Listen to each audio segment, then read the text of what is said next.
In the heart of North London lies a place where time stands still, a place of haunting beauty and silent secrets.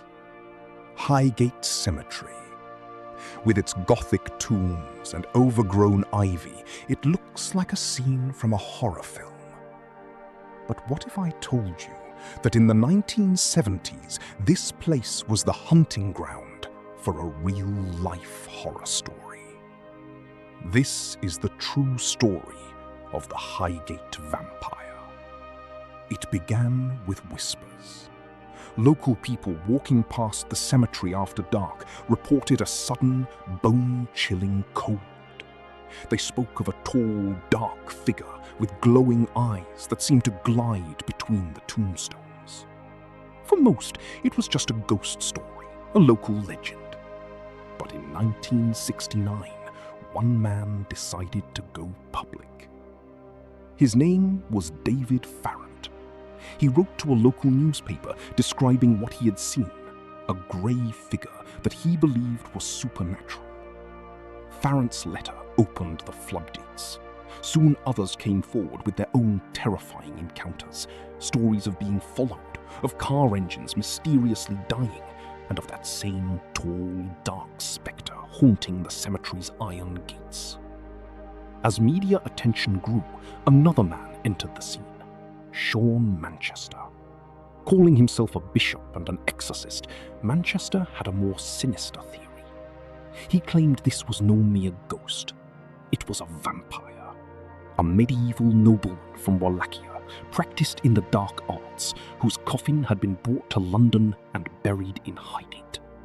He claimed the entity had been awakened by modern-day Satanists. A bitter rivalry was born. Farrant, the psychic researcher, believed it was a spirit that needed to be understood. Manchester, the vampire hunter, believed it was a creature that needed to be destroyed. The two men clashed in the press, each claiming to be the true authority on the Highgate entity. The public was captivated. The feud reached its peak on the night of Friday, March 13th, 1970.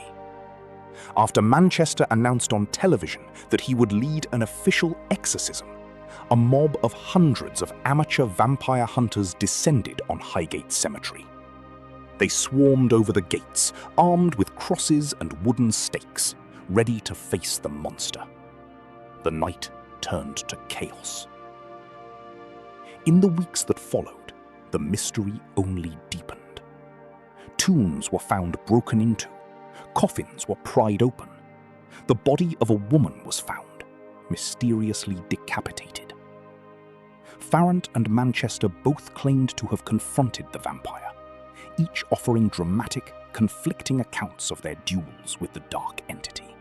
So what was the truth? Was a real vampire stalking the graves of Highgate? Or was it a case of mass hysteria, fueled by two charismatic rivals and a hungry media? To this day, the cemetery keeps its secrets. The legend of the Highgate Vampire lives on, a chilling reminder that sometimes the most terrifying monsters are the ones we create ourselves. Or are they? What do you believe happened at Highgate? Was it a real vampire, or just a story that got out of control? Let us know in the comments below. And for more mysterious true stories, don't forget to subscribe to Mysterious Story.